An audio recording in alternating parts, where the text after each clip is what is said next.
Welcome to Unapologetically FLY, the podcast, where we discuss what it takes to be unapologetic about finally living for yourself, no matter the age, situation, or circumstance.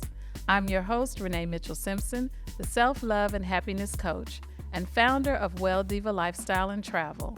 I'll be bringing you experts, friends, coaches, and those in my network to help us aunties navigate reinventing our life at this big age, because sis, it truly is never too late to fly, and by fly, I mean finally live for yourself. All right, here's part 2 of the origin story of Unapologetically FLY. The first half, if you missed it, was about how I got started as the Well Diva, so make sure you go back and check that episode out. But Unapologetically FLY, finally living for yourself, right? A big part of that is what I am actually going through right now. I'm in the process of a divorce after a 20-year marriage.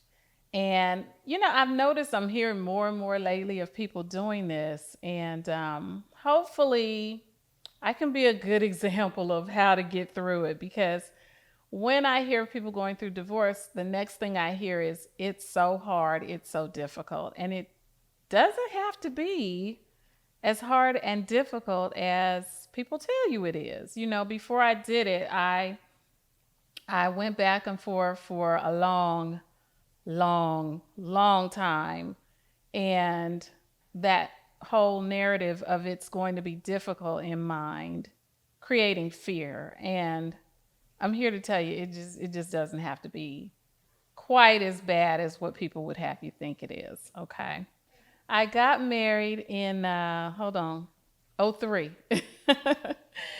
And it was literally 3 weeks after I moved to California, we eloped, right? And I know that story sounds crazy, but let me back it up. We actually met when we were kids. And I moved away with my family. We moved away, and I would come back and visit California periodically every few years or so. But when I finally moved to California, I reconnected with my childhood crush, okay? We never boyfriend or girlfriend or anything like that, but he was older than me and I always had this crush on him, right? Because he was cute, real cute. And he was our neighbor, and my older brothers, he and my brothers were really good friends. We all went to the same church. Our mothers were friends. So to be honest with you, it was almost like an arranged marriage, right? I get off the plane and 3 weeks later, we're married. We elope. So that's how that happened. And fast forward a few weeks or, months, and I'm pregnant with our daughter, Candace. But the relationship is going as you probably would expect it to go for a couple who has dated for 3 weeks, right? But in my mind, I grew up in the church, and divorce was just not something that you do. And I think I just always felt like, it would get better. It's not that bad. Just every excuse you can think of. So several years later, I finally decide, that I do want to get a divorce. And I'm probably going to skip a lot of details here. But anyway, in the end, I wanted to make sure, we both wanted to make sure that we maintained the relationship that we had prior to the marriage, because I was 9 when we met. So we've known each other for almost our whole lives, and our brothers are still friends. So those are relationships that we didn't want to ruin. So in the end, we are still cordial. We are still able to be friends. And I ended up moving back to Atlanta, which is where I was living prior to getting married. And that's where we are today. So I'm back here, finally living for yourself. That's what I'm doing. I'm finally living for myself. And to be honest, for me, I am happier than I've been in a long time. And I know that there are a lot of people who are in a marriage that looks good on the outside and it doesn't feel good on the inside. And let me be the example to let you know that you do not want to spend your life like that. And you do not have to spend your life like that. I watched my mom in a marriage for 38 years to my dad, and I loved my dad. I felt like he could do no wrong, but he did a lot of wrong.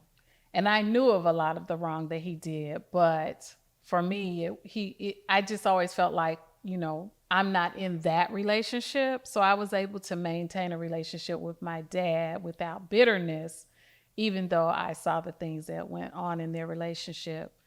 And I always said, I am not going to live like that. I'm not going to be in a situation where I'm unhappy just because I made a vow, just because I'm a Christian. I just started thinking, I do not believe that a God that I serve will want me to be miserable. So I just, I had to leave and figure out the whole how does God feel about it later, because I got to feel better. This is not working.